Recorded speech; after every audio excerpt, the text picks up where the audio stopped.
let's analyze that, everyone, okay? So she said, putting the hand on the stove is afferent, okay? Sensed, the hand sensed burning, danger, okay? Toward the nervous system. The body felt it, sent the signal to the brain, hey, there's danger. Hey, you're burning. She said that's afferent, okay? Taking the hand off of it is efferent. The brain sending the signal to the body saying, hey, there's danger. Put your hand or take your hand off of the danger. Who said that's correct? Because it happens so fast. It happens so fast, okay? Who said that's correct? Raise your hand. You touched the stove, the body felt it, sends a signal to the brain saying, hey, there's danger. Brain responds real fast. Brain said, hey, there's danger. Take your hand off of the stove. Who said that's correct? Afferent, efferent, afferent, efferent. Who says it's correct?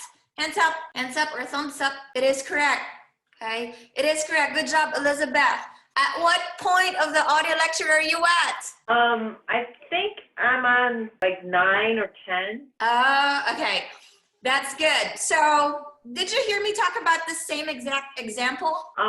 Yes, I did. The stove, I was asking the students, which is which? Because it happened so fast. The signal happened so fast. Okay, let's continue. Are you catching on at this point, everyone? Is it clear? Yes? Okay. Spinal cord make decisions rather than the brain, and it's called the reflex loop. So the other branch of the peripheral nervous system, the autonomic system, carries signals from the central nervous system that drive all of the things that your body does without thinking about them. Your heartbeat, your digestion, breathing, saliva production, all of your organ functions. But we're not done yet here.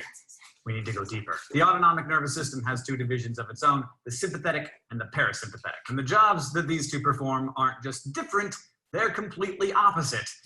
Very important topic. I talked about this a lot, over and over and over. Because this is part of basic pharmacology. That's why I wanted to go over this. Sympathetic versus parasympathetic. Who is on that part of the audio lecture? What did I say? How do you remember sympathetic? Stormy, are you there on the audio lecture part? No, but isn't sympathetic the fight, flight, and oh my gosh. Okay, most people will say fight and fright, okay? I always include the flight. Fight, fright, and flight. So you have to think what happens during a fight. What you have to think. What happens when you're up in the air on a flight or when you're paragliding, okay? What happens when you're frightened? Let's think about it. So that's your sympathetic. And another term for sympathetic is what? Adrenergic. Adrenaline, because there's a rush of adrenaline. Adrenergic, okay? Sympathetic, adrenergic. That's why fight, fright, and flight. You'll hear more people saying fight and flight or fight and fright, but I always include the three.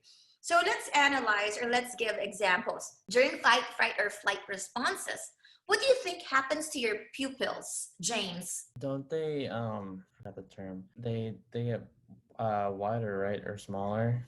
They dilate. Yeah. They dilate, okay? They dilate, which reminds me, to this day, I can picture the book that I bought. I mentioned this in the audio lecture when I was in pharmacy school, because all of us are struggling with pharmacology. We found a book from the US. We didn't have Amazon at that time, so we had to order from a little bookstore, and they had to import it for us. The name of the book is Pharmacology Made Ridiculously Simple. Okay, it's a black and white book. It's not colored. And then there's a caricature on the book, and because it's fight, fright, and flight, sympathetic, okay, the picture of the boy has spiky hair, frightened, okay, the eyes are big, okay, the eyes are big, okay, and sweating, okay, fight, fright, flight, okay.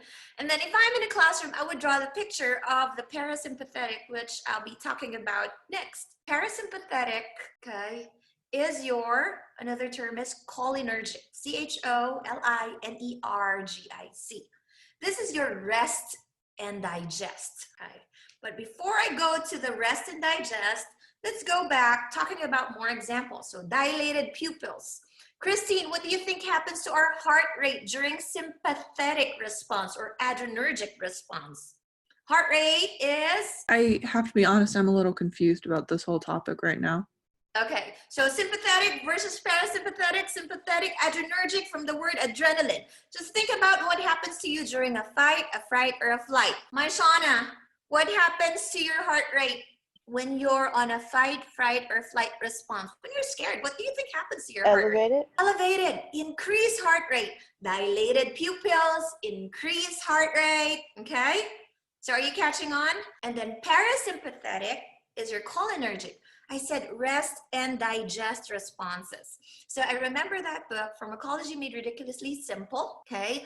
And it has a picture of a pig by the beach with its hand on its belly, like it just ate, rest and digest, okay? So you have to think about what happens after you eat. What happens when you're so relaxed? What happens when everything is calm? So here's the reverse of your sympathetic or adrenergic. Shauna, what do you think happens to your pupils during rest and digest or cholinergic or parasympathetic response? Shauna, can you hear me? Stormy, what do you think happens during rest and digest? What happens to your pupils? If it's dilated in sympathetic, what happens during parasympathetic? Rana sent answer in the chat box. She said it goes back to normal. It goes back to normal. Okay, so it's constricted. Dilated for sympathetic, constricted. What do you think happens in heart rate to your heart rate? Stormy. It lowers, it goes back. It lowers or it's normal. Okay, you see the differences? Okay, let's hear it from him. And frankly, they're always vying for control of the body in some kind of nervous system cage match. The sympathetic division is responsible, like freaking out. You probably heard this talked about as the fight or flight response. In other words, stress. But stress isn't all bad. It's what saves our lives when we're being chased by saber-toothed tigers, right? The sympathetic system prepares our body for action by increasing the heart rate and the blood pressure, enhancing our sense of smell, dilating the pupils, activating our adrenal cortex to make adrenaline, shutting down blood supply to our digestive and reproductive system so that there'll be more blood available for our lungs and our muscles when we have to, like, run. And even though you're not in a constant state of panic, at least I hope not, I kind of am, that system is running all the time, every day. But right next to it is the parasympathetic. Here, your brain, your nerves, your spinal cord, everything. Where was I? Can somebody remember what point was I? Okay, not there. Let's find his. I was trying to pause it. I'm so sorry. Okay, let's see where his at. Prepares our body for action by increasing the heart rate and the blood pressure, enhancing our sense of smell, dilating the pupils, activating our adrenal cortex to make adrenaline, shutting down blood supply to our digestive and reproductive system so that there'll be more blood available for our lungs and our muscles when we have to, like, run. And even though you're not in a constant state of panic, at least I... Okay, so I remember I said, people always say it as fight or flight response. Okay, but I added the word fright so that you can picture it better. So you'll hear me say fight, fright, or flight, fight, fright, or flight. But it is very common to hear fight or flight, fight or flight. But he mentioned when you wanted to run because you're frightened, okay? I hope not, I kind of am. That system is running all the time, every day.